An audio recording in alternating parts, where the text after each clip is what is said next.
Here, Light into the Void, episode number 8. This is going to be a quick one. I just wanted to give a few points on the latest controversy regarding pay to win in EVE. And CTP just came out with, if you've been living under a rock, it's huge. It's huge. I mean, it's a big point. It's not a big deal, honestly. This is my opinion. But it's a big point of contention. So the deal is, CCP has decided they're going to implement a system as an iteration, this is my words, I don't really know if this is their words, on the character bazaar, where they're turning the character bazaar, they're going to leave it alone, but you'll still be able to buy and sell characters. But now you can take characters that you have extra ISP or extra skill points on, use a combination of Aurum and ISK and some in-game item. I don't know if they've really elaborated on this specifically yet. Turn that into skill points you can inject into another character. So you can take them from your head, from your character's head, turn them into a package, sell the package on the market, in 500,000 skill point blocks. So everyone and their brother has an opinion on this. And I'm not going to go super in-depth on it. I don't think it's that big of a deal. I do think it's super interesting how it's been played out and how they've described it. So the conversation starts off with, is this pay to win? The answer is maybe. Kind of. Maybe kind of is better. Maybe 50-50 is a better answer. Pay to win, traditionally would say, there's a special item in game that you can't get without money. Now, you need a subscription to EVE Online anyways, unless you buy Plex, and you have to have a fairly good character to do that with, because Plex is expensive, and it takes a while for you to get Plex. Okay? So, without you playing the game, you cannot earn money to get Plex. So you need to always start your game time off, unless you have a friend, with cash. Okay?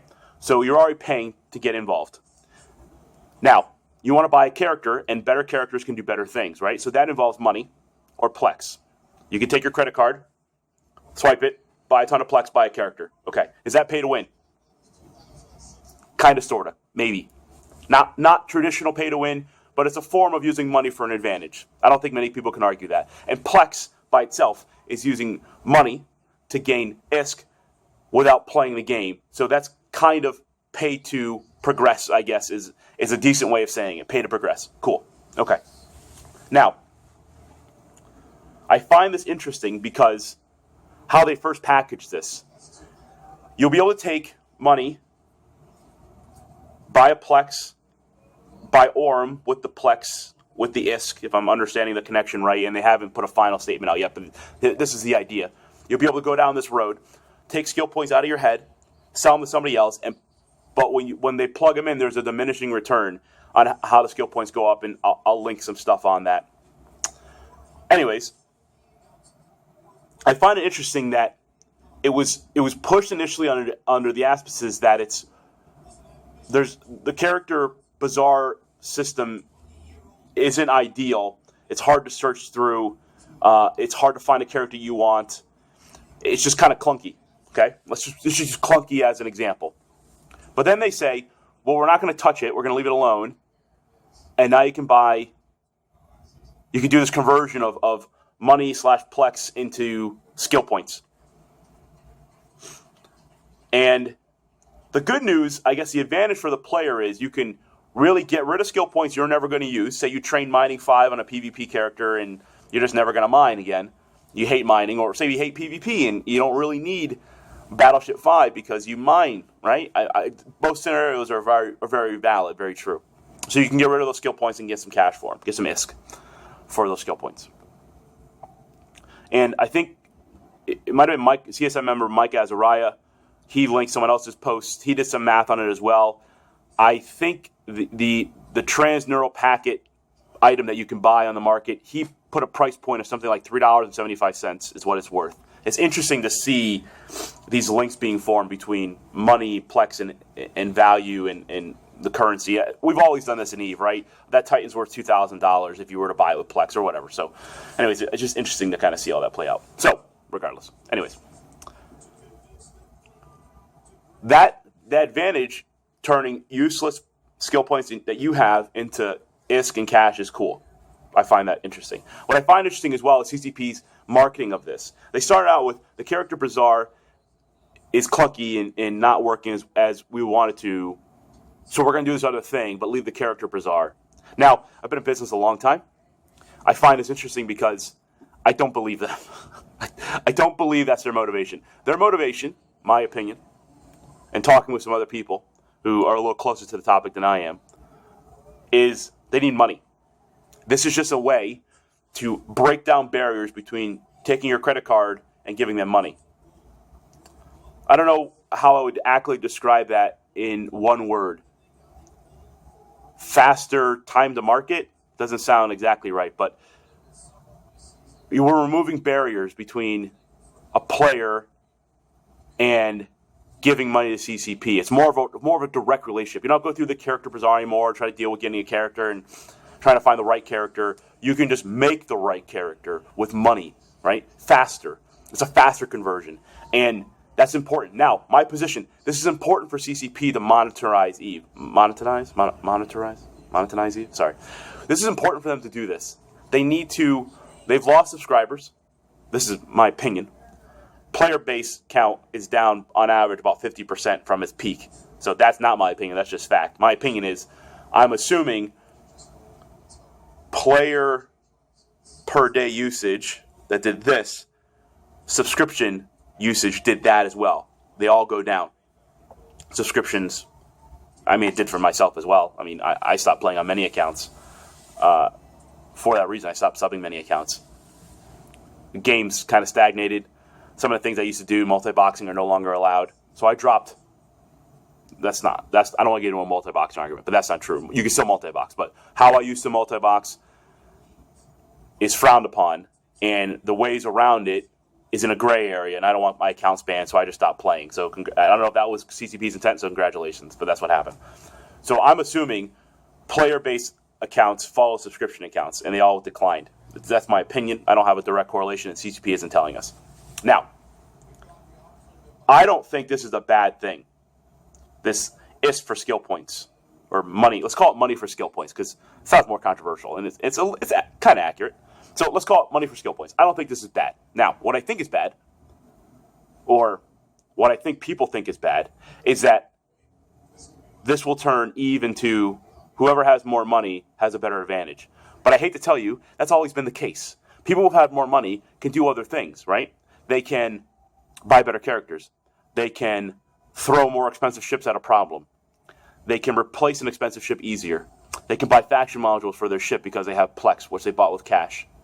They can spend money on out-of-game tools and make your life hell in-game. For example, the revelation, and this is not a revelation for those who've been playing the game for a long time or have technical knowledge, but the revelation that you can pull logs out of your client's watch list and turn that into an automated tool to send emails, text messaging, or jabber pings to people when a certain character logs in, and you can then pounce on them almost instantaneously when they're in a super or a titan. People who either had money or had very advanced technical skills could create such programs. They're at an advantage. People who have a credit card who can buy Plex, who can buy faction modules for the ship, are at an advantage. These people all have advantages. They've had advantages for a long time. So maybe people don't find that as a direct advantage, and there's a perception issue. So CCP right now is battling with a perception issue that this faster modality, this easier cash to market for CCP, turning cash into skill points, is just too easy. Instead of buying a character, now you can just build a character with money. And that might be too easy, and that's where maybe the contention comes in. I don't have a problem with it, because it's kind of been there already. But I don't have I wish CCP, my point to CCP was, I said through Twitter to CCP Fozzie, and I said it through Skype to CCP Falcon, is, I think Manifest was in the conversation as well, is you guys just need to tell people this. Look, we're a business. They never say this. At least I've never seen it. We're a business. We need to make money. Skins help us make money because you can buy skins through Plex, and that drives Plex sales. So skins make them money. If they were to add more customized, no one cares because we don't really have walking in stations, but more shirts and pants and outfits for your character, that would make them money because you buy Aurum. I think the conversion is Plex to Aurum for character stuff for your character. like goggles and monocles and hats and stuff. And this will be another method. So this is kind of like the third thing that they've come out with.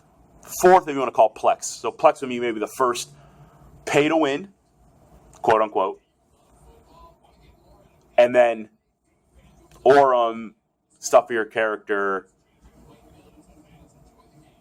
Plexes, as I said, and now turning money into skill points. These have all been things that they've used for microtransactions. And CCP is one of the last vestiges of companies out there for an MMO who isn't using microtransactions as their primary model. Many companies went free to play. Look at some of the most popular games on the planet right now they are the most popular game on the planet, free to play. The kicking the trend right now, I mean, those games being like League of Legends and Dawn of the Ancients 2 and Star Wars MMO, Star Trek MMO.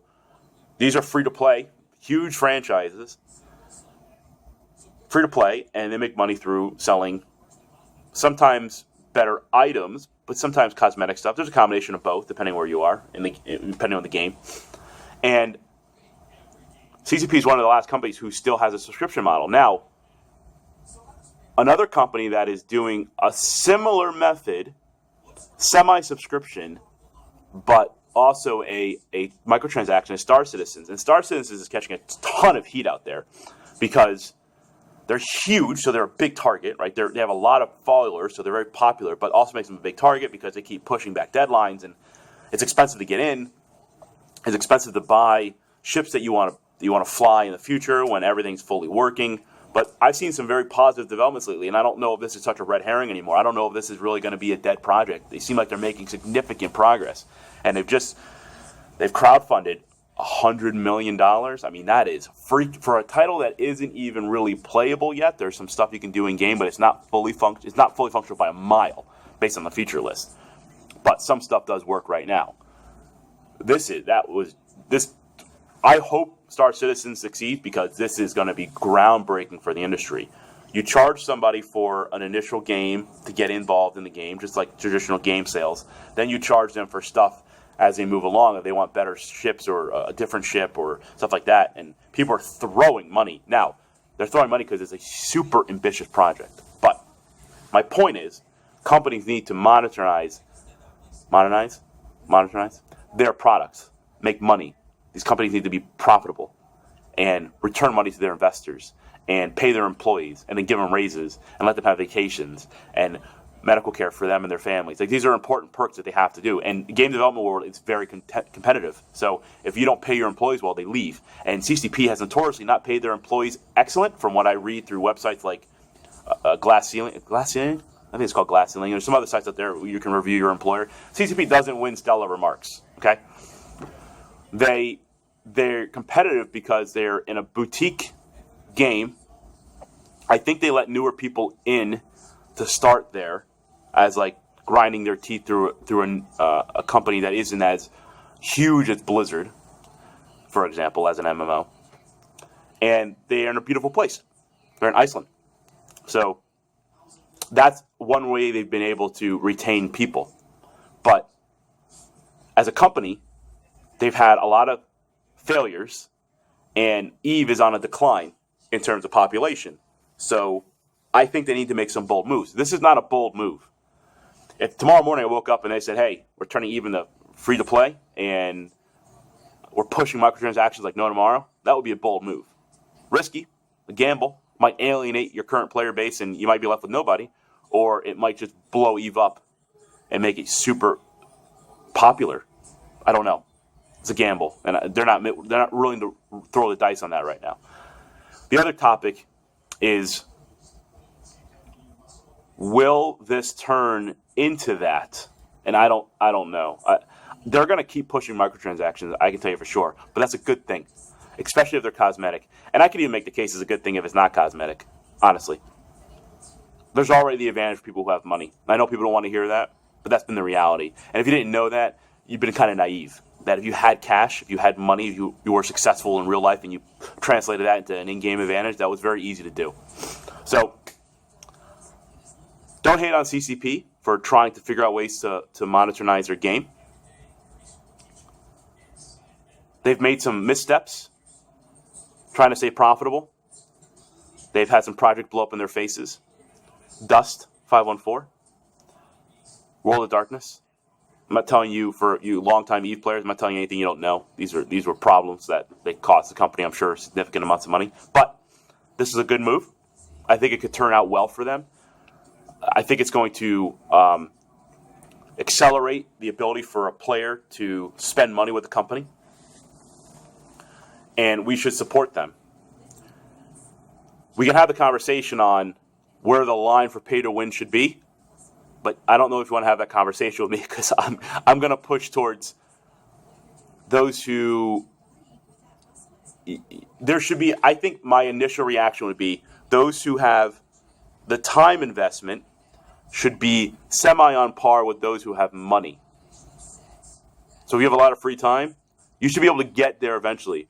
But the people who have money should be able to get there faster, because they're probably working or they're very busy in life and they can't spend as much time as you can, but they can buy their way in. I think that's fair.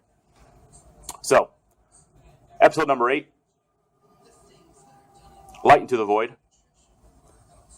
Monetization of EVE Online and microtransactions. I'll probably call it that. Sounds good. All right, rolls off the tongue. And if you like this, please subscribe to YouTube, subscribe to SoundCloud, send me comments. shadowonlighteve@gmail.com is my email address. My blog posts and all that stuff will be posted below in the comments. Legacy.blogspot.com. You also have legacyofacapsulator.com is my podcast. Love your guys' feedback. I'm getting a lot of positive response to this. If you have any topics you want me to cover, or you just want me to just keep rambling on crap that I find important, whatever, it's cool with me. I mean, I'm cool both ways. Hope you guys are enjoying the little mini cast, and peace. Have a good night.